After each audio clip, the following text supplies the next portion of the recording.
Selamat petang, salam sejahtera. Terima kasih karena bersama dengan saya di Nazilin Unity Channel. Simpan pun tak guna, lebih baik bersatu pecat segera dua ahli parlimennya yang kini sokong Anwar Ibrahim. Wow, ini isu paling panas yang saya temui hari ini.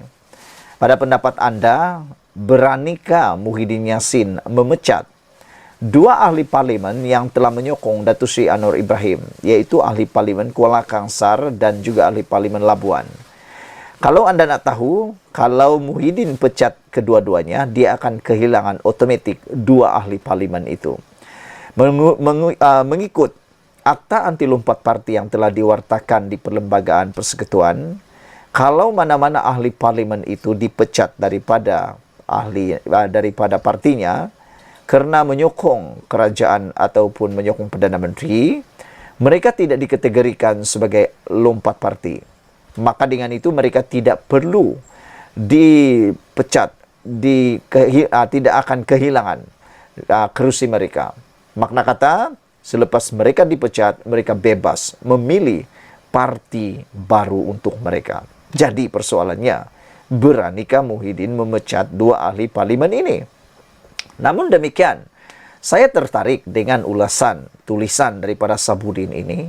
Apabila beliau kata, simpan pun tak guna, lebih baik bersatu pecat segera dua ahli parlimennya yang kini sokong Anwar.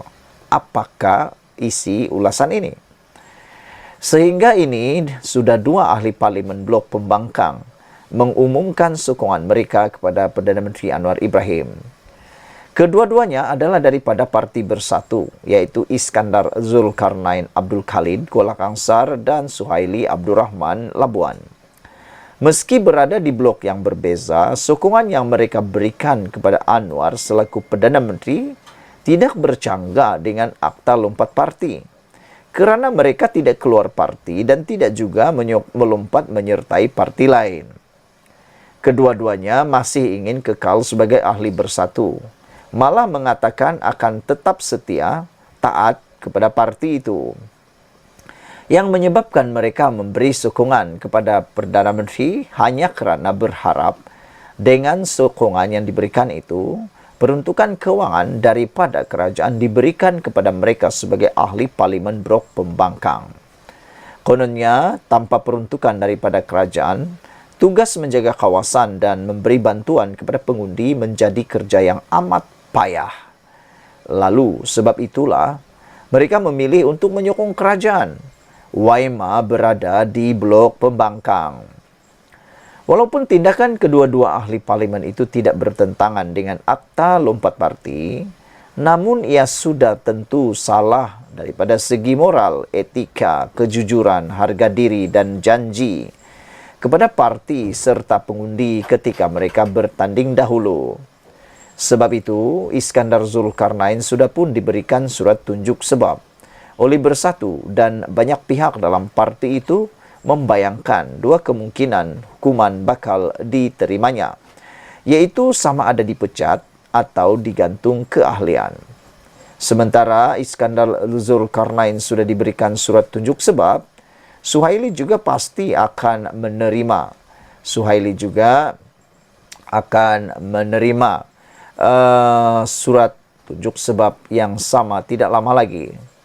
Dalam hal ini, hukuman apakah yang patut dan paling sesuai dikenakan kepada kedua-dua ahli parlimen yang berpaling arah itu? Apa yang nyata dengan apa yang dilakukan oleh Iskandar Zulkarnain dan Suhaili ini, terbukti Akta Anti Lompat Parti masih ada kelemahan yang membolehkan seseorang ahli parlimen memberi sokongan yang berbeza dengan pendirian parti. Kelemahan tersebut menyerlahkan hakikat bahawa bukan saja ahli parlimen blok pembangkang boleh menyokong kerajaan, tetapi ahli parlimen kerajaan juga boleh menyokong pembangkang. Kiranya ada gerakan menebuk atap atau usaha untuk menjatuhkan kerajaan. Berbalik kepada kes Kuala Kangsar dan Labuan, kedua-dua mereka sebenarnya sudah tiada hati lagi bersama kepada ataupun tidak hati lagi kepada Bersatu dan PN. Iskandar Zulkarnain misalnya sebaik saja mengumumkan sokongannya kepada Anwar, beliau terus menghilangkan diri dan tidak lagi dapat dihubungi.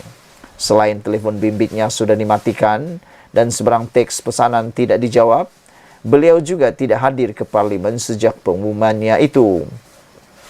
Begitu juga dengan Suhaili. Beliau difahamkan turut mematikan telepon bimbitnya sejak semalam. Semua tindakan itu menunjukkan mereka sebenarnya sudah tiada hati dan tidak berminat lagi untuk kekal dalam Bersatu dan Perikatan Nasional. Ungkapan ingin kekal dan tetap setia dengan Bersatu yang dilafazkan bersama pengumuman mengalih sokongan kepada Anwar itu tidak lebih sekadar kata-kata pemanis mulut semata-mata. Dengan itu bukan saja memujuk mereka sudah tiada gunanya, menggantung keahlian mereka dan mengekalkannya dalam blok pembangkang juga tidak lagi memberi apa-apa makna. Hati, jiwa dan kesetiaan mereka sudah beralih kepada kerajaan yang mampu memberi peruntukan, berbanding parti yang sebelum ini memberi mereka peluang bertanding. Baik dipecat saja dengan segera kedua-duanya, dan dengan itu mereka selepas ini bebas sama ada untuk kekal tidak berparti atau menyertai mana-mana parti yang ada dalam blok kerajaan. Disimpan pun sudah tidak berguna, lagi pula mereka sudah tidak diperlukan oleh mana-mana parti dalam PRU 16 akan datang. Ditulis oleh Sabudin Hussein 31 Oktober 2023. Sebelum kita berpisah, sila tinggalkan komen Anda untuk isu kali ini. Apa pendapat kalian tentang isu kali ini? Adakah wajar dua ahli parlimen daripada parti Bersatu ini dipecat oleh Anwar Ibrahim, oleh Muhyiddin Yassin? Saudara-saudara sekalian, atau apakah mereka patut dibiarkan saja tergantung-gantung keahliannya dalam parti Bersatu? Beberapa komen yang telah diberikan di sini agak mengejutkan kita semua. Ada yang menulis, mereka kata, tak perlulah digantung.